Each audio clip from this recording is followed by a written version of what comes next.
Hi, this is Usha. Welcome to Rathod's IAS classes. Today in this lecture, we are going to see current affairs of 3rd August 2021. In this lecture, we are going to discuss 8 topics which are very much relevant to UPSC. So let's get started with our discussion and let us see first topic. Title says Supreme Court questions states on cases under 66E. So this article mainly talking about this section 66A of Information Technology Act. Actually this case or this section which is highly in news because recently Supreme Court also expressed its distress and concern regarding increasing number of cases which are filed regarding this section 66A of Information Technology Act. Why Supreme Court which showed its distress and concern because already in 2015 itself, so this section which mainly struck down by Supreme Court and it made this section as unconstitutional. So even though this section made unconstitutional in year 2015 itself, so from last 6 years onwards, there are increasing number of cases which are filed according to this section 66A of Information Technology Act. So because of this is in news. And now let us try to see this topic in a very great detail. So this topic will be important regarding GS paper 2 under polity. So if you see context, it mainly says that the Supreme Court asked the states to respond to a petition. So this petition mainly stated that citizens continue to get booked and prosecuted under section 66A of Information Technology Act. So here what happened, even though this section 66 of Information Technology Act which made unconstitutional, Supreme Court now asked states to respond to petition, stated that citizens they continue to get booked and as well as prosecuted under this section. So for expressing themselves freely on social media. So because of this is in news and this is context. And now let us see some important details. If you see details, it mainly says that Section 66A was declared as unconstitutional by Supreme Court in a judgment in 2015. So in 2015 itself, Supreme Court declared this section as unconstitutional. So if you're talking about data, it mainly says that as on August 2nd, 2021, there are total 1,988 cases they are registered under this section. And out of this 681, they were registered prior to judgment. Okay. And after judgment about 1307, these cases are registered after 2015. And currently there are 799 of these cases. They are still pending and they are active. So it is one of cause of concern and this is why Supreme Court expressed its distress. And if you're talking about some facts regarding this section 66 of Information Technology Act, which mainly penalized the sending of offensive messages via online communication. But what is offensive? So it does not define this term what is offensive. So if you're talking about timeline regarding these cases, in 2008, Information Technology Amendment Bill passed in Parliament.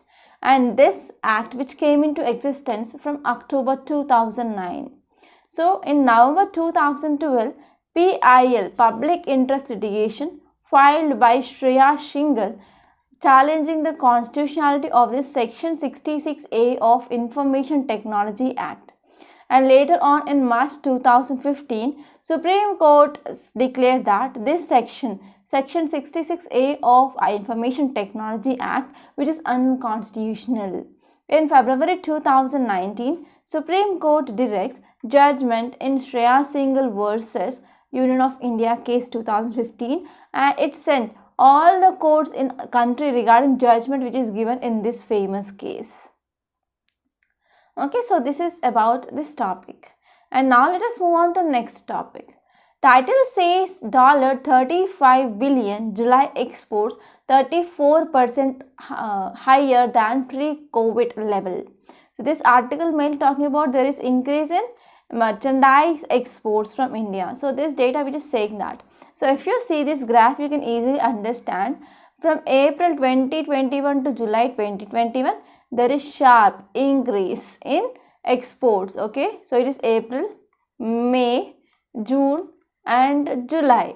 So if you are comparing with April, it is sharp increase, and in May we saw there is a complete dip, because in May what happened, there was imposition of lockdowns, and even till now international airways also having some having some limitations, and they are banned, right? So because of this, in March we saw dip, but now in July and as well as in June we are seeing some growth, and compared to that of last month in June, in July, so we are seeing there is so much growth. Okay, so this is about this graph, and this topic will be important regarding GS paper 3 under economy. Now let us try to see this topic. If you see context, it mainly says that India's merchandise exports in July, they were 34% higher than pre-COVID-19 levels of July 2019. So if we are comparing with July 2019 and we are comparing this July, okay, 2021. So when you are comparing with July 2019 and 2021, so here there is increasing of 34% of India's merchandise exports that is seen, and it mainly stood at $35.17 billion. So now let us try to see some important details. If you see details, it mainly says that trade deficit hit a 3-month high as gold imports jumped, okay, 145.4% from 2019 level. So your context says that there is increase in exports, right? So there is an increase in exports, that means we can get a good forex amount, right? But in the same way, this is saying that trade deficit also increasing. Okay, so why trade deficit is increasing? Because imports are more than exports. Actually what happened, so whenever imports are more than exports, we can say trade deficit, but here already exports are increasing, right? Exports are increasing, but here trade deficit is increasing because we are importing high value goods like gold. Gold imports has been jumped to 145.4% when we are comparing with 2019 levels. So because of this, here trade deficit, which is also very much high, and imports rose from $41.8% in June to $46.4 billion.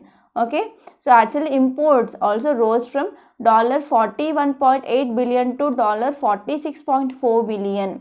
So it is 14.75%, which is very much higher when we are comparing to that of pre-pandemic activity. So when we are comparing with pre-pandemic and in this pandemic period, so there is increasing of import. So totally we can say approximately about $5 billion. 5 billions is increasing, that is import. And next one is total merchandise exports during first 4 months of this financial year 2021 to 2022 now stand at $130.6 billion, and it is 22% higher than 2019, and government is confident of meeting the $400 billion target for full year. So this is the gist of this topic, and now let us move on to next topic. Title says no agreement yet on Gogra hot springs. So this article talking about India-China relations. As we all know, in 3 sectors we are having dispute with China. India is having dispute with China in 3 sectors. We are having dispute at eastern sector, central sector, and also in western sector. Eastern sector in Arunachal Pradesh, central sector in Uttarakhand and Himachal Pradesh, western sector in line of actual control, that is Eastern Ladakh region. So as you know, at this Ladakh we are having line of actual control. So at this line of actual control there is military standoff since May-April 2020 onwards, and recently 12th Corps Commander level meeting held, and this article mainly talking about highlights of that 12th round of Corps Commander level talks between India and China. So this topic will be important from international relations point of view, which comes under GS paper 2. So now let's try to understand what is written in this article. So if you see context, it mainly says 12th round of Corps Commander meetings which held between India and China. So on the both the sides they says that so this meeting is constructive meeting and they have not achieved or they have not yet reached any agreement for disengagement at Gogra and hot springs in eastern Ladakh. So in this eastern Ladakh region, so already this 12th round of Corps Commander level meeting held. But in this meeting, so both the sides they have not yet reached an agreement for disengagement at this Gogra and hot springs area.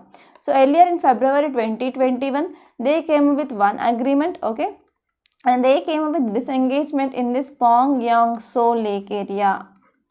But some other areas like Gogra, Hot Springs, Demchok and Demchok areas, they didn't get agreement regarding this disengagement in those areas. And if you see further more details, it mainly says that on two sides they had an in-depth exchange of views and also they talked regarding resolution of remaining areas related to disengagement along LAC line of actual control in western sector of India. If you are talking about this meeting, Corps commanders, they agreed to resolve remaining issues in an expeditious manner, that too in accordance with already existing agreements, protocols and also to maintain momentum of dialogue and negotiations. On two sides they agreed that in the interim they will continue to have some effective efforts that will mainly ensure stability along LAC line of actual control in western sector and also to jointly maintain peace and tranquility in these areas. Okay, so this is a gist of this topic. And now let us try to see next topic. Title says Prime Minister Modi launches digital payment solutions e-rupee. So this e-rupee, it is highly in news. So this topic is very important for your prelims. Okay, and you can expect a compulsory question regarding this e-rupee in upcoming your prelims. So now let us try to see this topic in a very great detail. So if you see context, it mainly says that our Prime Minister launched this e-rupee. So this e-rupee, it is a person and purpose specific cashless digital payment solution. So this is nothing but a digital payment solution. So in this context, our Prime Minister said that so this e-rupee which mainly act as a symbol of how India was progressing by connecting people's lives with technology. So this will be very much important to understand how India is progressing by connecting people's life with digital technology. So in this way, this e-rupee is a one of important symbol that shows development of India towards technology. And if you're talking about some facts regarding this e-rupee, so this e-rupee, it is a cashless and contactless method which mainly used for digital payments. And in this e-rupee, it is a quick response QR code SMS string which is mainly based on e-voucher and it mainly delivered to the mobile app of the users. So here this e-rupee, it is a contactless method for digital payments and we can also see quick response QR code, it is also available. And next one is users will be able to redeem voucher without needing a card or without needing a digital payment app and as well as without needing internet banking access at service provider. And it connects sponsors of services with the beneficiaries and service providers in a digital mode without any physical interface. So without any physical interface which mainly connects sponsors of services with beneficiaries and service providers. And this mechanism also ensures payment to service provider that can made only after transaction is completed. So only once transaction is completed, then only payment will be given to that service provider. And next one is the system, it is a prepaid in nature. It assures timely repayment to service provider without the involvement of any intermediary. So these are some important features. And if you're talking about significance, why we need this type of things? Because government is already working on developing central bank digital currency. So we also discussed about this, I think 1 week ago. So e-rupee could potentially highlight the gaps in digital payment infrastructure which is located in India. So if you're talking about future of this digital currency in India, So it will helpful in increasing penetration. Increase in penetration of digital payments in country that can be enabled by these platforms. And next one is that will be helpful for spread of virtual currencies like Bitcoin, Ethereum that is increasing. So because of this there is also increase in risk for people. Mainly to save people, government digital currency is very important, and in this way this will be useful. And next one is it will be also very much helpful to maintain high currency to GDP ratio, and will also act as cushion. So digital currencies might also cushion the general public in an environment of volatile private virtual currencies. So instead of private virtual currencies, we can go for this. It will be very much safe and secure. Now let us see next topic. Title says Delta and its sublineages reduce Covaxin antibodies according to ICMR study. So this article mainly focusing on Delta variants, right? So Delta virus. So if you are talking about this Delta virus, we are having many sub-components or sub-lineages of this Delta virus. 1, 2 and 3, right? So here in this Delta virus, second variant, okay? Second variant is called as Delta Plus. So this article mainly talking about is Covaxin antibodies. So what is this Covaxin? Covaxin, it is a vaccine, COVID-19 vaccine candidate in India, which mainly developed by Bharat Biotech. Okay, Bharat Biotech, which is mainly producing this vaccine, and it is inactivated vaccine. And if you take this vaccine in your body, that will develop antibodies. So whatever the antibodies are developing here, so if there is any Delta coronavirus is attacking you, that is leading to decrease in number of these antibodies. Okay, so this is the thing which is mainly said in this article, and this topic it is very important regarding health. Health, which mainly comes under GS paper 2. So now let us try to see this topic in a very great detail. So if you see context, it mainly says that antibodies produced in response to Covaxin, they were reduced when tested against Delta variant and its sublineages. So whenever we are testing antibodies which are generated because of this Covaxin, so whenever we are testing against this Delta variant and as well as its sublineages, then it is continued to be high enough to remain protective. So even though whenever antibodies which are generated because of this COVID-19 that are decreased, even though they are decreased, but they are providing high enough to remain protective. So this is according to study which is done by scientists at ICMR. So if you are talking about details, it mainly says that antibodies they were collected from fully vaccinated individuals, and some of whom have reported breakthrough infections and some had recovered from COVID-19. So even the number it is decreasing, the mortality rate can be decreased whenever we are taking these vaccines. Okay, and this study mainly tested in lab against lab cultured variants like Delta, AY1, AY3 and as well as other lineages also. So this study mainly says that neutralizing antibodies they are reduced by about 23% when tested against Delta variant and decreased by 33% against this AY1 variant and nearly 47% against AY3 variant. So despite of these reductions, antibodies they still neutralize the Delta AY1, B16173 that is AY3 variants effectively. So this is gist of this topic. And now let us see one of the most important topic of the day, that is experts warn against mandatory food fortification. So what is meaning of food fortification? So we are having food, right? So what is a food? That is stable food like rice, wheat, so and so. So for those food we are adding minerals and as well as vitamins. Okay, why we are adding minerals and vitamins? Mainly to fight against hidden hunger, that is malnutrition. So here recently study done, okay, and this article mainly talking about results of this study. So this article will be important regarding GS paper 2 under health. So now let us try to see this topic in a very great detail. So if you see context, it mainly says that in a pushback against the central plan to mandatorily fortify rice and edible oils with vitamins mineral. So in this fortified food, we are mainly going for fortifying rice and as well as some edible oils with minerals and as well as vitamins. And central plan it is to make compulsory. And in this context, scientists they has written to FSSAI, that is Food Safety and Standards Authority of India, mainly warning that they are having some adverse impact on health and as well as livelihood of people.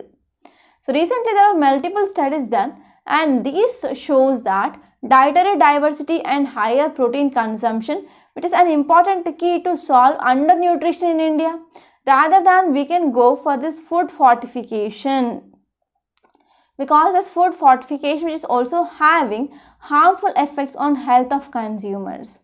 So context says that center mainly gave a plan to go for mandatory fortifying of rice edible oils with vitamins and minerals. So in this context, scientists wrote to FSSAI that so instead of that we can go for dietary diversity and as well as high protein consumption rather than food fortification, because food fortification which is mainly leading to number of health impacts. So now let us try to talk about what is this food fortification first of all. Here food fortification in simple terms I can say it is addition of key vitamins and minerals.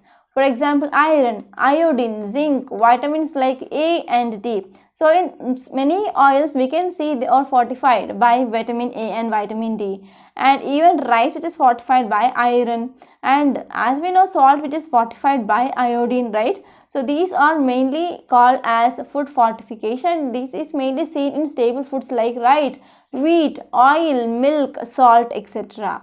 So why we need this fortification? Because according to National Family Health Survey 4, it mainly said that 58.54% of children they are anemic, and 53.1% of women who are in reproductive age they are anemic, and 35.7% of children who are under 5 they are underweight. So because of all these problems, to tackle this problem, government said that so this food fortification is one of important solution to deal with those problems. But if you see, if you are talking about any kind, it is having two sides. Yes, this food fortification also have positives and also negatives. So first let us see benefits.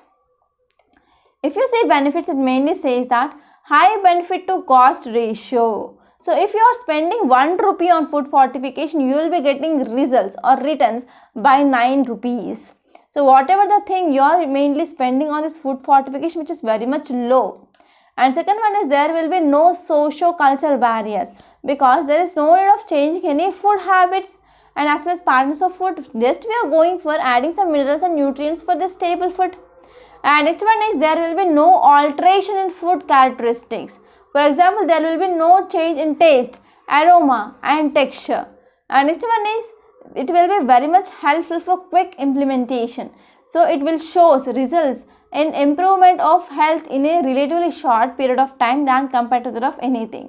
And next one is it will be also helpful to reach wide range of people. Okay, it mainly added to widely consumed staple food like for example rice, wheat, salt and as well as oil, etc. So because of this, it is one of the effective way or excellent way to improve health of a large section of population. So these are some important benefits. And if you see some important issues regarding this food fortification, so first and the foremost thing here is it will have some impact on fetal development. So excess taking of iron by pregnant women, so that will mainly affect fetal development and as well as birth outcomes of that child. And it will also lead to loss of natural protective substances.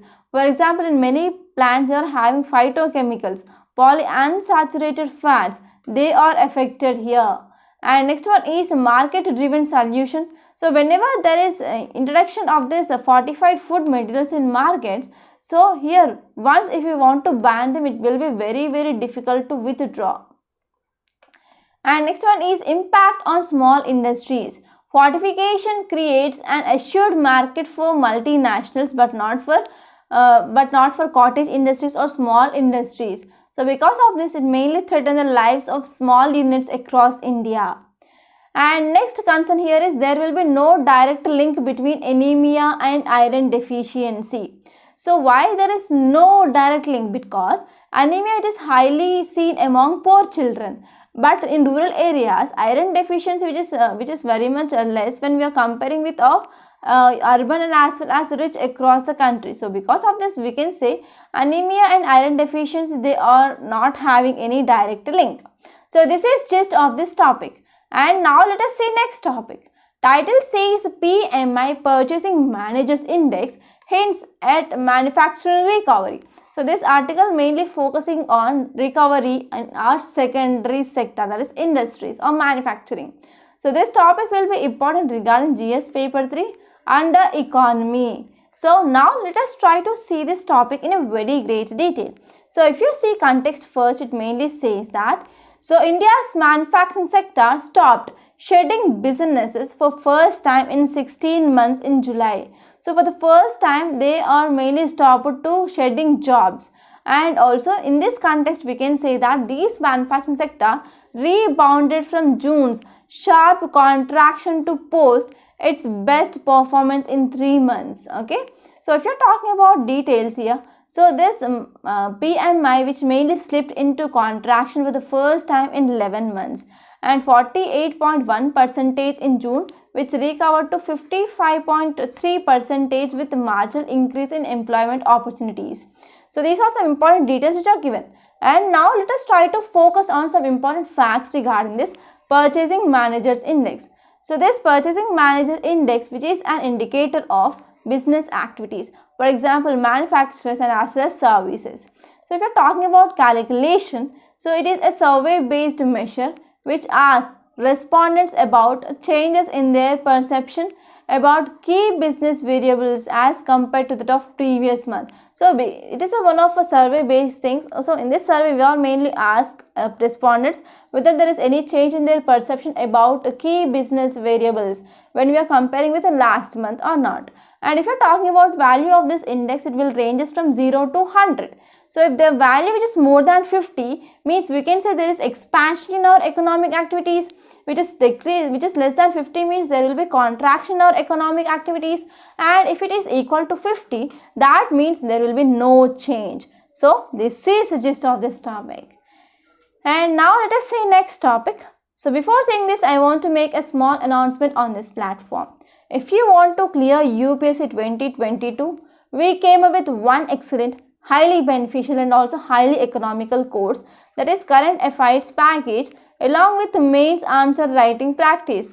So how this course will be useful to clear UPSC 2022? So one thing you need to remember here is before entering into examination hall, you need to know at least 1.5 years current affairs. And this is right time to join this course to cover this 1.5 years current affairs in a comprehensive manner. And next thing is here we are focusing on mains answer writing practice. Many students who are freshers or who are beginners, they ignore this mains answer writing practice. So because of this, even though if you clear prelims, you cannot clear mains for sure if you don't have important mains answer writing skills. So in this course, we are mainly focusing on how to improve your answer writing skills. And the next important thing is, so if you join this course, we also conduct prelims test on every Sunday and we provide you video explanation part. So in this way, this course which is designed as per demand of UPSC. So finally, I want to say one thing. Please don't take this course as a choice. Try to join this course as soon as possible and achieve your dream of clearing UPSC. So details of this course are given in description box. So please visit that once. And if you want to talk to me directly, you can call to this number 8074765513. Now let's come back and let us see next topic. Title says a disconcerting picture behind the headline numbers. So this article mainly talking about this PLFS data. So we are going to see what is this data and everything which is important from UPSC point of view. So this topic will be important regarding GS paper 2 under society. So this will be important because it is talking about unemployment. So what happened? Why it is in news? Because recently National Statistical Office released third annual report of this periodic labor force survey. that is between July 2019 to June 2020. Okay, so now let us try to see some key points regarding this report. So first one is it focused on unemployment rate. So unemployment rate fell to 4.8% in 2019 to 20 and it stood at 5.8 and 6.1% in 2017-18 and 2018-19. And next one is worker population rate, which improved to 38.2% in this year. And when we compare to last year, it was a 35.3%. And labor force participation ratio also increased to 40.1%. And gender-based unemployment rate, that is jobless growth rate for both male and female, it is 5.1% and 4.2% respectively. That is for male it is 5.1%, female it is 4.2%. And if you're talking about what is this periodic labor force survey, so this is India's first computer-based survey which launched by NSO, National Statistical Office, in year 2017. So which mainly constituted based on recommendation of a committee. So this committee was headed by Amitabh Kundu. So if you're talking about further more details, it essentially maps state of employment in the country, and in this context it also collects data on several variables. For example, level of unemployment, wages earned from different types of jobs, different types of employment, respective shares, etc. And if you're talking about objectives of this survey, mainly to estimate key employment and unemployment indicators. So these are some important things that you need to remember. So these are some important articles which appeared in today's Hindu newspaper. So by this we are concluding today. I hope you enjoyed this lecture. Please subscribe to my channel and don't forget to like, share and comment my videos. And don't forget to enroll to this current affairs package. Thank you so much.